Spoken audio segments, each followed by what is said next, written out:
내구성과 멋스러움을 가진 가죽 제품들. 이것들은 곰팡이로 만든 대체 가죽 제품들입니다. 이 모든 제품들이 곰팡이를 이용하여 만든 대체 가죽 제품인데요. 신발, 다이어리, 명함, 지갑 등 곰팡이로 이런 걸 만들었다는 게 믿어지시나요? 인장 강도나 이런 땡김 같은 경우에도 소가죽하고 별 다름이 없어서 이런 순수 원료를 기반으로 저희가 후 가공을 통해서 이런 제품들을 뽑아냅니다. 얼핏 보기에는 일반 가죽과 다를 바가 없는 모습. 큰 장점도 있다는데요. 기존 동물 가죽들을 만들어낼 때 오폐수나 오염물도 굉장히 심하고요. 그리고 소가죽 같은 경우에는 소가 내뿜는 메탄가스가 굉장히 심한데 그런 것들이 없기 때문에 버섯 가죽 같은 경우에는 되게 친환경적으로 만들 수도 있고요. 대체 가죽 제품을 만드는 공정을 보기 위해 처음으로 찾아간 곳은 천안의 한 버섯 농장. 1년에 100톤 정도의 버섯을 생산한다고 합니다. 버섯을 재배하는 곳이에요. 그 버섯은 곰팡이잖아요. 곰팡이를 이용해서 버섯도 재배하지만은 그다음에 곰팡이를 이용해서 가죽도 만들어요. 가죽을 만든다고요? 네네네. 버섯은 곰팡이 중에 제일 맏형이에요. 진화가 많이 돼 있죠. 아, 그럼 버섯 입구로 곰팡이예요? 그렇죠. 버섯 입구로 곰팡이에요. 버섯은 생물학적으로 곰팡이류에 속합니다. 버섯은 우리가 흔히 먹는 간 모양의 자실체와 뿌리 부분 같은 균사체로 구분이 되는데요. 대체 가죽을 만드는 부분은 바로 솜털 모양의 가는 실 같은 균사체 부분입니다. 이 균사체는 엄청난 흡수력과 번식력을 가지고 있다고 하네요.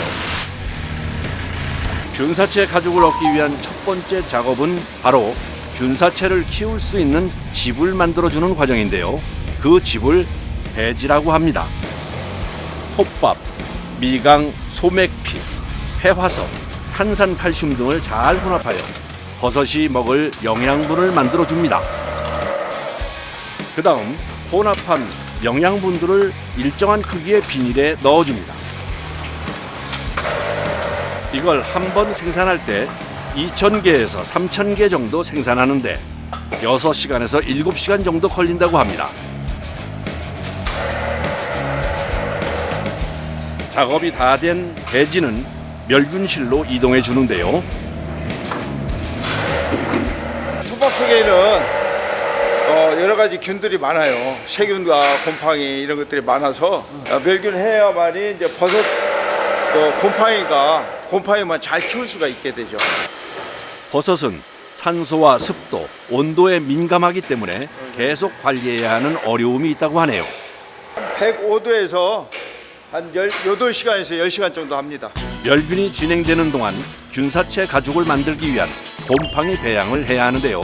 수많은 종류의 버섯 중 가죽을 만드는 버섯 종류는 따로 있다고 합니다. 가죽을 만드는 버섯류는 이렇게 연기버섯이 있어요. 상황버섯이나 아니면 이제 말굽버섯이나 그러니까 딱딱한 버섯들 있죠. 그런 버섯을 가지고 이제 가죽을 만드는 거죠.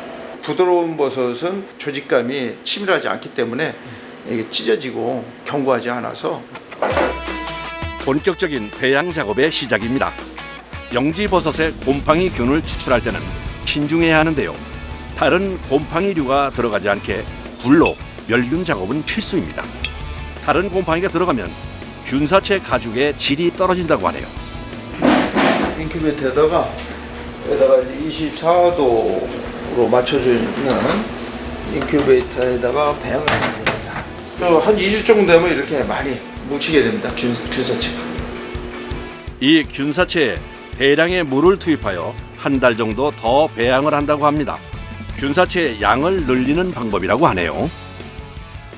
이제 마지막으로 배지에 균사체를 접종하는 작업입니다.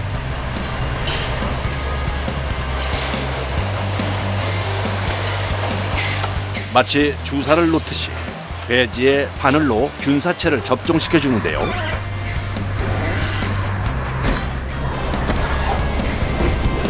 사람에 대한 오염을 최대한 줄이기 위해 직접 개발한 기계라고 하네요.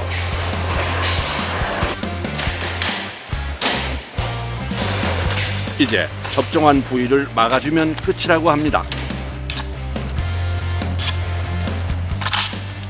접종할 때 주사실 접종 구멍을 뚫었잖아요. 그래서 구멍이 뚫린 상처 부위를 막아주는 거예요. 왜냐하면 그 곰팡이가 거기 침투할 수가 있기 때문에. 다른 그렇습니다. 곰팡이가요? 네, 다른 곰팡이가.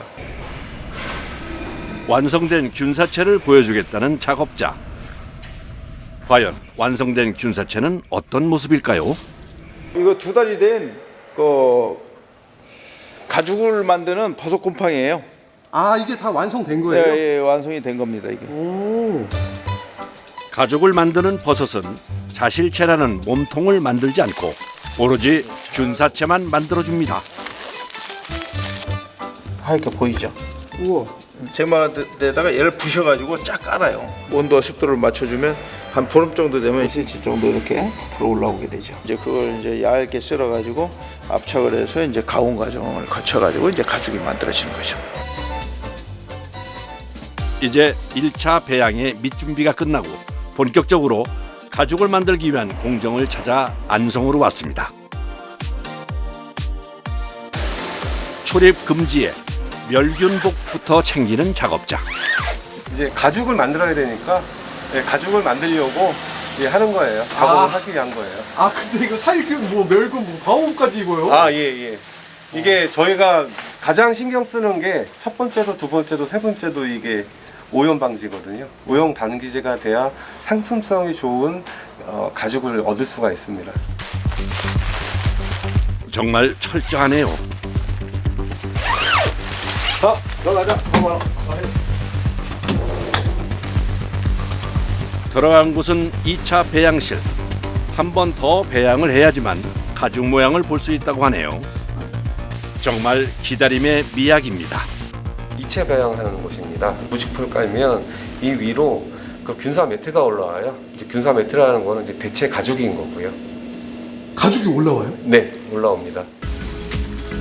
2차 배양의 첫 작업은 2달 동안 키운 균사체 배지를 부수어 생산할 가죽 크기의 판에 깔아주는 것.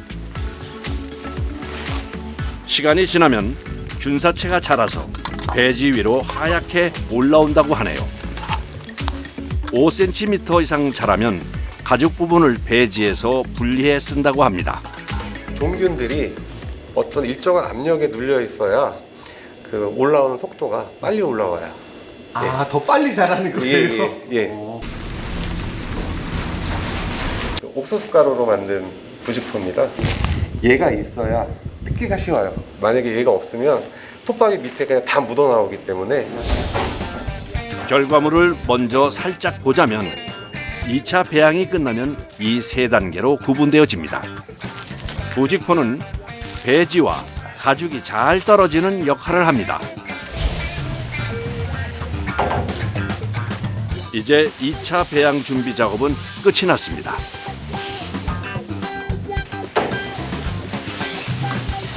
가죽이 지금 이거 넓이만큼 나오는 거예요? 네.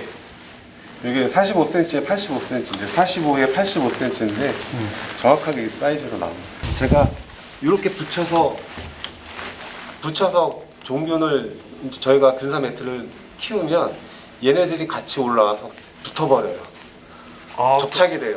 그럼 더 긴 매트가 되겠네요? 그렇죠. 그러니까 뭐 10m든 20m든 만들 수 있는 거죠. 원단의 길이를 자유롭게 생산해낼 수 있는 것도 균사체 가죽의 큰 장점이라고 할 수 있네요. 21일 정도, 한 3주 정도면 배양은 다 끝납니다. 아, 3주는 또 기다려야 되는 거예요? 예, 맞습니다. 바로 올라오는 건 아니고요. 네. 양질의 가죽을 얻기 위해 환경에 대한 정보를 센서를 통해서 모으고 실내 공기질 등을 관리하는 프로그램을 개발하여 사용하고 있다고 합니다. 덥지 않냐? 그러니까요. 그러니까 여기 들어가기 전에 시작해서 다시 나올 때까지 저희 계속 이제 그 멸균, 살균, 그 다음에 오염되지 않은 오염 방지를 계속 하고 있거든요. 그 부분이 제일 힘들어요. 뽀얗게 올라오는 균사체들. 과연 가죽 형태로 잘 나올 수 있을까요? 3주의 시간이 흘렀습니다. 잘 됐을 거예요. 믿고 한번 들어가 보시죠. 긴장되는 마음으로 작업물을 확인해 보는데 빵처럼 잘 부풀어 올라와 있습니다. 잘 나왔죠? 흑색이었던 톱밥도 어느새 하얗게 변했네요. 틀에서 떼어내는 작업도 가죽이 손상되지 않게 신중에 신중을 기합니다. 마치 고무 매트 같은 모습이네요. 여기가 이제 배지고요. 저번에 입상했던 배지고, 요한이 부직포고, 여기서부터 여기까지가 균사 매트예요. 15mm 정도. 아 15mm 정도요? 가죽의 두께가 꽤 두꺼운데요. 이대로는 쓸 수 없고 후 가공을 거쳐 압착을 한 후에 쓸 수 있다고 하네요.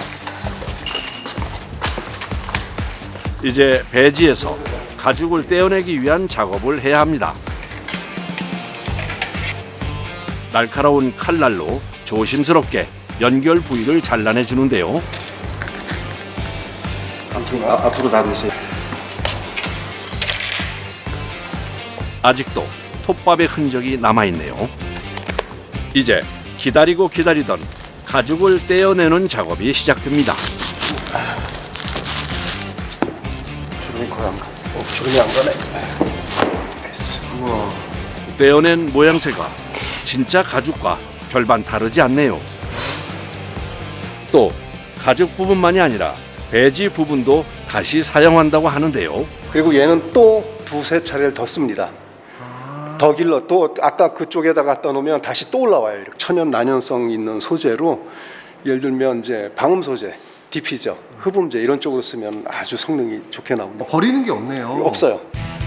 균사체 가죽은 건조하면 부서지는 성질이 있어서 연하게 만드는 과정이 필요합니다. 얘가 이제 건조가 되면 플라스틱처럼 이렇게 뚝뚝 부러져요, 그냥. 그래서 이게 부러지면 안 되잖아요, 가죽인데. 유연도 해야 되고, 그 다음에 이제 늘어나기도 해야 되고, 또 어떤 이제 그 인장력도 있어야 되는데, 그런 거를 하기 위해서 이제 가소를 하는 거예요. 이렇게 담궈서 3시간에서 5시간 정도를 담궈놔야 돼요. 특제 용액에 담그는 시간은 정해져 있지만 사람이 직접 눈으로 확인하면서 그 시간을 조절해야 하는 예민한 작업이라고 합니다. 이제 드디어 마지막 작업입니다. 균사체 가죽을 프레스 기계에 넣고 120에서 150도 열을 가하여 유압으로 눌러서 가죽처럼 만듭니다. 눌러주는 이유는 균사체 가죽이 15mm 정도로 두껍기 때문입니다. 두께는 사용처마다 다르지만 가죽옷은 0.5에서 0.8mm, 핸드백 등 가방용은 0.8에서 1.2mm 정도로 만들어줍니다. 와, 진짜 가죽과 다를 바가 없네요. 접히기도 하고, 제가 막 이렇게 접어도 되고, 이렇게 꾸겨도 되고요. 오. 예. 그 다음에 이게 다시 제가 구겼을 때, 이렇게 구겼을 때 다시 이게 회복이 돼야 되잖아요, 가죽이면. 기후 환경에 뭐 일조한다는 그런 느낌도 있고, 지금 탄소 저감에 들어선 세대인데 거기에 일조한다는데 보람 느끼고 있어요.